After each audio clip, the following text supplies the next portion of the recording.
In this tutorial, I will go over how to become Shutterstock contributor and start selling photos online for beginners. My wife and I have been stock photographers since 2015 and we make a living off it. We accumulated a lot of experience on how to sell photos online and make money by growing passive income, and we would like to share our tips and strategies on how to succeed in stock photography. As a word of warning, stock photography is not a get-quick-rich scheme. It takes a lot of patience, time and experience to accumulate a large enough portfolio of photos and videos to make a livelihood. If you keep your expectations low, you won't be disappointed. First, start with signing up for a Shutterstock contributor account by going to Shutterstock contributor website. We included a link in the description for a sign-up page. You will have to supply your email and address, as well as complete payment and tax information in order to get paid. Shutterstock issues payments to contributors through Payoneer, PayPal or Skrill, typically between the 7th and the 15th of the month. It used to be that Shutterstock required prospective contributors to submit their 10 best images, and they will get approved if 7 of them were accepted.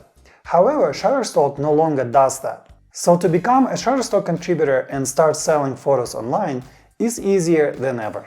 The most common rejection reasons on Shutterstock is noise, out-of-focus images, and incorrect exposure.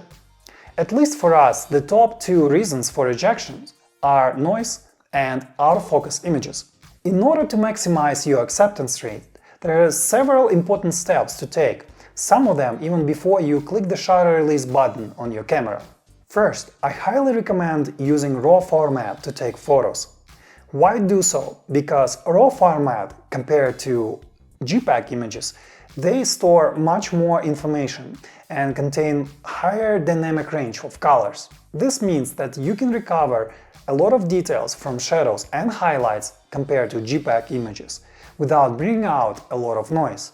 You will create JPEG files as a final product though. The next thing is to make sure that your photo is properly exposed before hitting the shutter release button on your camera. You can use built-in exposure meters in your camera to see if your image is properly exposed. In mirrorless cameras, it's actually even easier because what you see in a viewfinder is what you actually will get in an image file. If you do not have a properly exposed image, you'll be sliding those shadows and highlight sliders in Lightroom to the extreme, which will bring out a lot of noise. So making sure that you have a correct exposure for your photo is the priority number 1. Noise is next. Noise is typically produced when you are using a high ISO setting. I would say that if you use anything above 200 or 400 ISO setting, you will likely produce some undesired noise. There are several ways to deal with it. First is to use a tripod, which allows you to eliminate camera shake and use lower shutter speeds. You can also use artificial light from a softbox or flash. Next, open up your lens by decreasing the f-stop number. This will let in more light into your lens glass and hit the camera image sensor. Doing so, you won't have to use high ISO settings. But be careful, lower f-stop numbers bring a shallow depth of field with them, meaning there is a narrower distance range that will be in focus. Also, low f-stop settings are typically associated with lower sharpness for a given lens, so keep these things in mind. Also, when you take your photos handheld, make sure that the shutter speed is at least 2 times higher than the focal length of your photo. For instance, if you're taking a photo with a 35mm focal length, you will need to have a shutter speed of 1/70th of a second, at least. There are various vibration reduction functions built in modern cameras and lenses that can help you lower shutter speed below the 2 times the focal length of your image. Also, always check that your subject is in focus after taking the photo by taking a look at your camera preview display. Overall, I would say that this is just a rule of thumb, meaning you don't have to adhere to it if you are using some sort of artificial lighting, tripod, or going for artistic effect such as panning shot. Before uploading your images to Shutterstock, make sure to inspect them at 100% zoom level in Adobe Photoshop, Lightroom or any other photo editing software you use. We personally use Adobe Photoshop along with Camera Raw and Adobe Bridge to edit and manage our photos. We highly recommend Adobe software products for their convenience, speed and useful features that are updated on a regular basis. We included links in the description for Adobe software if you would like to check it out. If you are still dealing with noise in post-processing, you can remove it through the Detail tab in Camera Raw or Adobe Lightroom like so. I typically use this method when I have an overall noisy image. Otherwise, there are many plugins on the market that will find specific areas on your image with noise and remove it in an effective manner. We personally use Topaz Denoise AI after testing several denoise programs. I included the link in the description for Topaz Denoise AI. None of the above-mentioned methods are perfect, and sometimes I prefer removing noise manually in Photoshop by creating a separate layer, applying the denoise function in Camera Raw, and then masking out parts of an image that does not need noise reduction. If you are having sharpness issues after taking your photo, there are many plugins that can help you to bring out details in post-processing. Again, we tested several of them and decided to use Topaz Sharpen AI. It can do wonders sometimes to out-of-focus images, and I'm amazed at times what these programs are capable of these days. I left the link for Topaz Sharpen AI in the description. However, I must warn you that hoping to correct noise and sharpness in post-processing is a wrong mindset. It is better to put your best effort to make sure that your image is sharp and devoid of noise before even taking it. This will reduce and eliminate a lot of unnecessary and redundant work later.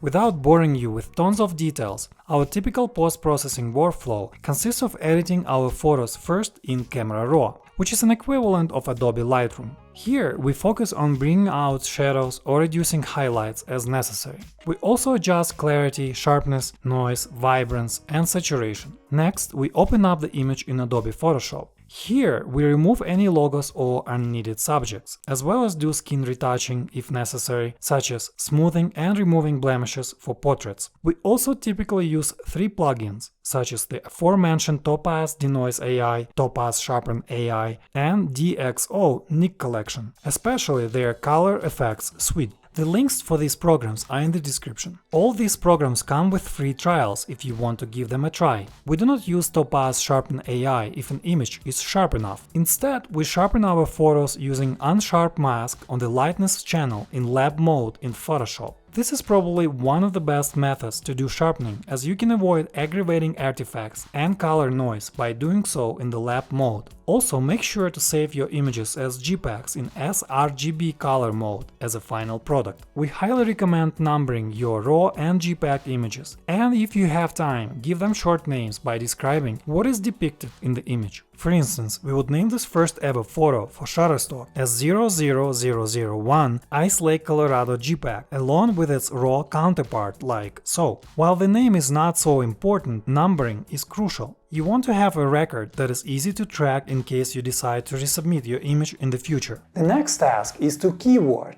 and title your photos.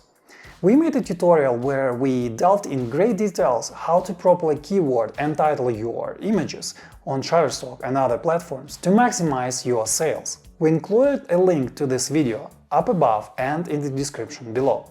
After you generated keywords and titles, we highly recommend keeping track of this information in a separate spreadsheet. We personally use Google Sheets for ease of access and automatic backup. This spreadsheet may look like this and contain columns such as file name, type of license, which could be commercial or editorial, title, description, and keywords. You can also include columns that will keep track of rejections or acceptances of your images on Shutterstock and other stock photography agencies where you sell stock photos online. We included a link for the spreadsheet template if you would like to download and use it. Before you upload your images to Shutterstock and other platforms, you need to think how to efficiently supply keywords and titles to those websites. Approach number 1 is to manually copy and paste necessary metadata like so for each stock photography platform. You want to avoid this tedious approach as it will take forever. Luckily, there are 2 other efficient approaches to supply keywords and titles to stock photo platforms. Approach number 2 is to embed metadata directly into your images. When you do so, each image will contain your keywords and descriptions, and each stock photo platform will recognize and automatically populate this data for you upon upload. We made a tutorial on how to embed metadata using Adobe Bridge that we linked above and in the description. Embedding metadata with Adobe Bridge is somewhat better than approach number 1, but it still involves a fair amount of clicking. The other method of embedding metadata directly is to use the free EXIF tool program, which will do this work automatically and efficiently for you. There are 2 separate tutorials that I made for Mac OS and Windows users linked above and in the description, where I show how to use EXIF tool. No programming experience is required to use EXIF tool. Finally, there is a third approach, and that is to upload a comma-separated values or CSV spreadsheet file containing your metadata in a predetermined format that stock photo platforms accept. The way this method works is that you first upload your images and then separately upload the CSV file with keywords, title and description that websites will recognize and populate such metadata for each image automatically. We made a tutorial on how to use this method, linked above and in the description below. We personally use EXIF tool to directly embed metadata into our images. However, uploading a CSV metadata file is an efficient approach too.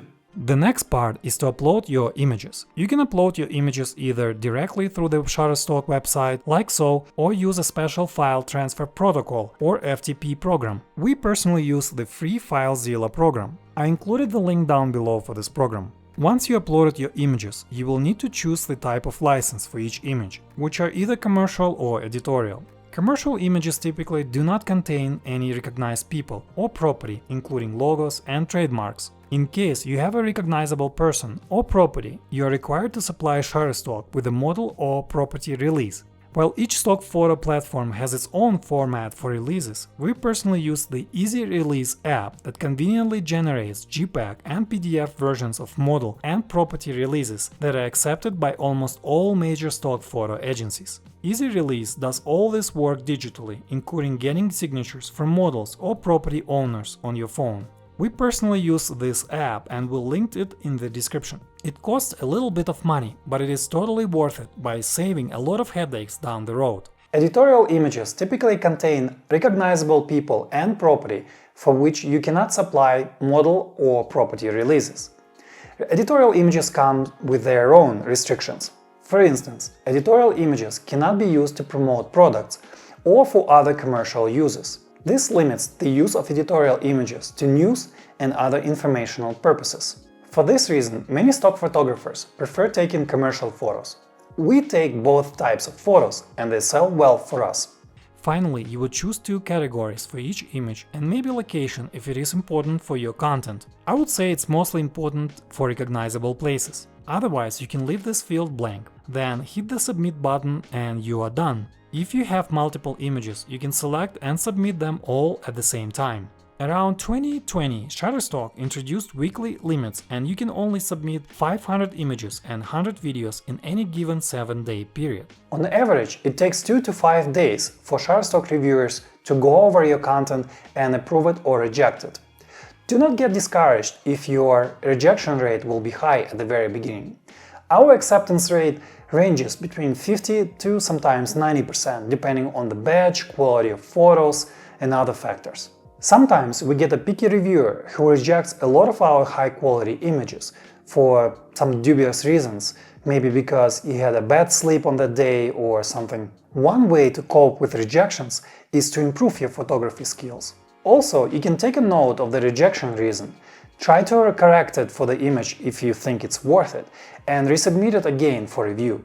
This is where the tracking spreadsheet I told you about earlier comes in handy. With it, you can easily track which image was accepted or rejected. We regularly correct and resubmit our content, which improves substantially our cumulative rate of acceptance to somewhat around 90%. Once your images are up for sale, Shutterstock will give you a cut from each sale. The cut ranges from 15 to 40%, depending on your achieved sales level. If you have few images, you will probably be somewhere between level 1 and 3. The more you sell, the higher your percentage cut gets. These levels reset each year on January 1st. The dollar amount for each sale depends on the type of subscription plan a buyer is on. For instance, the subscription plan for 50 images a month costs $99 or $1.98 per each download. If you are on level 1, you will get 15% of it, or about 30 cents. Obviously, not all sales are subscription-based. There are also one-time buyers who pay big bucks for each download, and you can get a large card from such sales. Also, stock videos still pay well, and we highly recommend not waiting and start producing and submitting stock videos too.